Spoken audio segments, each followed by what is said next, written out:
সাবেক সংসদ সদস্য, সাবেক, আপনি তো এই তিনবারের না, এই তিনবারে যারা, তারা যদি সাবেক লেখে তাদের লিখবেন সাবেক চোর। এখন আমরা তাদের ভোট দিই। আমার 33 বছর বয়স, 18 বছর থেকে যদি আমি শুরু করতাম ভোট দেওয়া, তো 3বার ভোট দিতে পারতাম, একবারও দিতে পারি না। তার মানে দেশে ভোটে 3বার হয়।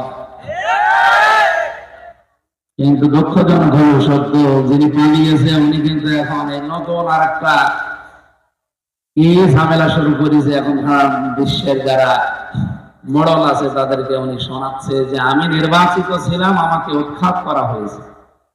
এরকম গাধা মিথ্যা কথা একজন হাসি মানুষ, ওনার সারা জীবনই মিথ্যা। তবে এই কথাটা একেবারে জলজন্ত মিথ্যা না। আমি নির্বাচিত ছিলাম, আমি নির্বাচিত ছিলাম কবে? অন্তত 3বার তো না। এই 3বার নির্বাচিত হলে আমরা ভোট দিতে পারতাম না। 154 জন আপনি একবারেই করে দিলেন। রাতের ভোট দিনে করলে, দিনের ভোট রাতে করবে। সুতরাং এই সাবেক সংসদ সদস্য আমি বিভিন্ন জায়গায় লেখা দেখি, এই 3বারে যদি কেউ হয়ে থাকে, সে যে দলেরই হোক, এই 3বারে যারা হয়েছেন, এমনকি চাঁপাইনবাবগঞ্জের আল্লাহর ওলি, ট্রেন চুরি করার কারণে প্রাণের 3 জেলে গেছে। কিসের? প্রাণের 3। শুল্কমুক্ত গাড়ি সরকারি, ওইটা বিক্রি করে দেওয়ার কারণে জেলে গেছে। তারপর জীবনে কোনোদিন দলের জন্য, মানবতার জন্য, ইসলামের জন্য কোনোদিন জেল খাটেনি। জেল খেটেছে নিজের ব্যক্তিগত অপরাধে। সেই লোক যদি এখন 51 দিন এই শব্দগুলো নিয়ে উল্টা পাল্টা ফতোয়া দেয়, সে আর তার বউ আমার মনে হচ্ছে দুইজনে পাগল হয়ে গেছে। তাদেরকে এখন সর্বোচ্চ জায়গা আছে বাংলাদেশে পাবনা। পাবনা ছাড়া তাদের উপায় নেই। রাজশাহী বিভাগের একটা বদনাম। অথচ এই মানুষগুলো এতদিন কিন্তু ভালো ভালো কথা বলতো, এখন সব বেরিয়ে আসছে।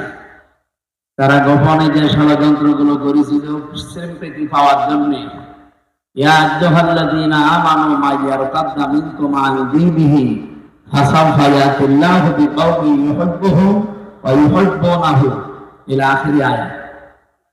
সূরা মায়েদার 54 নম্বর আয়াতে আল্লাহ জানিয়েছেন, এদিকে তাকান, হে ঈমানদারেরা, যদি কেউ আমার দিন থেকে ফিরে যায় তোমাদের ভেতরে, অতি শীঘ্রই তোমাদের উপর আমি এমন একটা দল নিয়ে আসবো, এমন একটা জাতিকে আমি আল্লাহকে তাদেরকে ভালোবাসবো এবং তারাও আমাকে ভালোবাসবে। সুতরাং আল্লাহর দিন থেকে, ইসলাম থেকে ফিরে যাওয়ার জন্য এদেশে অনেকেই বিভিন্ন চেষ্টা করছে এবং চলেও যাচ্ছে। রাজনৈতিক ভাবে, দলীয় ভাবে, ধর্মীয় ভাবে, বিভিন্ন কায়দায় তারা আল্লাহর দিন থেকে চলে যাচ্ছে। চট্টগ্রামের মাইজ ভান্ডারের একজন আছে, নঈমুদ্দিন মাইজ ভান্ডারী। উনি যে সমস্ত কথাবার্তা গুলো মানুষকে বোঝায়, আজকে সকালে বক্তব্য দিয়েছেন যে 30টা রোজা রাখা লাগবে, কোরআনে কোনো জায়গায় নেই। একটা ফরজ বিধান নিয়ে কি হাসি তামাশার জিনিস বলেন? এই লোকটাকে কেউ থামাচ্ছে না। এই মানুষগুলো দিন থেকে মানুষকে ফেরাতে চায়, আর ওর খপ্পরে পড়ে অনেকে আল্লাহর দিন থেকে ফিরে চলেও যাচ্ছে। দ্বিতীয় নম্বরে, এই যে রাজনৈতিক ভাবে কত মানুষ, দলীয় ভাবে কত মানুষ দিন থেকে, ইসলাম থেকে চলে যায়, মনে করে আমরা চলে গেলে এদেশে দিন আর কায়েম হবে না। দিন কায়েমের দায়িত্ব কি শুধুমাত্র এই দেশে জামাত ইসলাম? বলেন বলেন, ছাত্রী সংস্থা, ছাত্র শিবিরে দিন কায়েমের দায়িত্ব কার? আমরা শুধু ওসিলা। আমরা কামলা, বলে না কামলা কাজ করে, এই যে জমিতে লেবার, মনির, জন, পাট যাই বলে, আমরা সেই চেষ্টা করে যাচ্ছি। কায়েম হলে ভালো, না হলে আমাদের কোনো অসুবিধা নেই। আল্লাহ বলেন, ওয়াবুদ রাব্বাকা হাত্তা ইয়াতিয়াকাল ইয়াকিন। হে নবী, ইবাদত করেন ওই দিন পর্যন্ত যতদিন ইয়াকিন না আসে। ইয়াকিন মানে মৃত্যু। ইয়াকিন মানে কি? যতদিন মরণ না আসে ততদিন ইবাদত করা লাগবে। এই পৃথিবীতে সর্বোত্তম ইবাদত আমরা কোরআন থেকে যেটা জেনেছি, আল্লাহর এই জমিনে আল্লাহর বিধান কায়েম করা।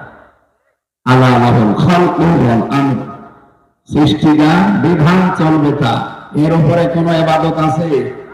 এটার জন্য বড় বড় নবীদেরকে আল্লাহ এই দুনিয়ায় দায়িত্ব দিয়েছিলেন।